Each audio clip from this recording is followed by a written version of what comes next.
Hello everyone and welcome to the next installment of Brad Fangle's Is It Still Good Today? So this time around I'm doing a game called Shadow of the Ninja as it was known in the US. Here however it was known as Kage. It has a longer Japanese name that I'm not going to try and pronounce. But Kage, or Shadow of the Ninja as I will refer to it going forward, was a co-op platformer for the Nintendo Entertainment System that came out in 1990, and it was really one of our favorites. I never owned the game, but I had a friend that did, and whenever he came around he would bring this thing and we would boot it up and just spend the whole afternoon playing it. I also played it with my sister quite a bit, if I recall. But we never finished this fucking game. It was just too goddamn hard. Even though it only has 5 stages, well, with the magic of modern day computing and save states, I was able to actually complete this game, which was in itself a fucking miracle. It is not easy. But anyway, let me just backtrack a bit here. I think the first most obvious aspect of Shadow the Ninja is its visuals. It's a good looking game, and you may be thinking like, oh, what are you talking about? It's such a basic looking game. But yeah, well, you have to remember that back in 1990, this was a fantastic looking game, and a lot of NES games didn't look like this. And so when something like Shadow the Ninja came around, this was always like it was an event. I mean, right from the beginning, there's the intro cinematics, or stills, or whatever you want to call them. NES wasn't capable of actually rendering proper cinematics, but there were intro stills that sort of got you into the story, with the evil warlord Garuda who's basically taken over the world in the year 2029. Basically, there's 2 of you. I think you may be siblings, not quite sure. There's not a lot of information about the game as such, but anyway, so you guys have to set out and take out this Garuda prick who's pretty much fucked up the whole world, and you can do that in a co-op mode as well, which is great. So I mean, a lot of platformers back on the NES, this type of platformer, were single player games. It was nice to have this co-op experience in this type of game. And so anyway, as I said, it's a good looking game, and I mean, right from the beginning with the presentation, you start off on a ship. You start off on a swaying ship in the middle of a downpour. It's very cinematic. It draws you in very quickly, and you have to battle your way through. And Shadow of the Ninja has a lot of bosses. It has a lot of sub-bosses as well. Irritating fucking bosses. Very impressive ones as well at the same time. I mean, some of them turn into a fucking bird person, whatever the hell that is. I don't know. That was a pain in the ass. And then impressively, I mean, especially for the NES hardware, there were also there were bosses that are like screen filling bosses, like this tank boss. I mean, he just rolls in, and it's impressive. It was big. It's unusual to see such a large sprite on screen for the Nintendo. So I mean, when you see things like this, it blows your mind. Well, at least as a kid growing up with these type of games, it blew my mind.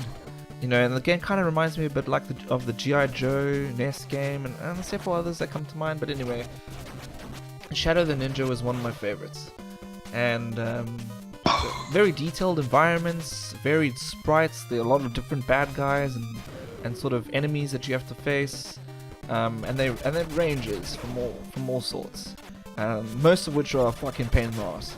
So other aspects of the game I like are the music. The music goes hand in hand with the graphics of the game, so it really sounds great. It really suits the mood of the game, and yeah, it helps to draw you in. If we were going to talk about the sort of biggest factor of this game, apart from how great it looks and how great it sounds, is it has got to be the gameplay. So whether a game is good, looks good or looks crap, and that applies to today's games as well. Gameplay is the ultimate sort of game breaker. So I mean, you could have the greatest looking game, but if it plays like shit, if it plays like an absolute steaming shit sandwich, you're not gonna play it. You're gonna put it down and you're gonna look for something else that's actually fun. And the nice thing about Shadow the Ninja is that it's really, really fun. And unfortunately, and I say unfortunately because of today's sort of hand-holding culture in games, this game is fucking difficult. Okay, you will pull your hair out trying to play this fucking thing. I cannot tell you how many times I had to restart. And at first, I decided, you know what, fuck it. Let me just try and play the game properly with the lives that I've given, see how far I can get. And I didn't get very far. I think I got to about stage 2 or 3, maybe. I think it was 3. Before I had run out of lives and was completely fucking dead. And I tried this for 2 or 3 times. I really did try. But the multitude of enemies that are thrown at you and these sort of little annoyances that only the Nintendo could have produced sort of plague the game. So unless you are doing everything absolutely perfect, you're gonna fucking die. So I think after about the 4th attempt, I thought, fuck it, I'm gonna save state myself through this game to see the end, to try and get to this Garuda fucker and put him down. Get revenge for my childhood for not being able to defeat this game. And I mean, I try to beat this game with my sister. I try to beat this game with the friend that had the game. None of us could fucking do it, and I can see why. It's basically impossible. But I'm sure there are people out there that have fucking finished this game or speedrun this game in like what 30 minutes or something.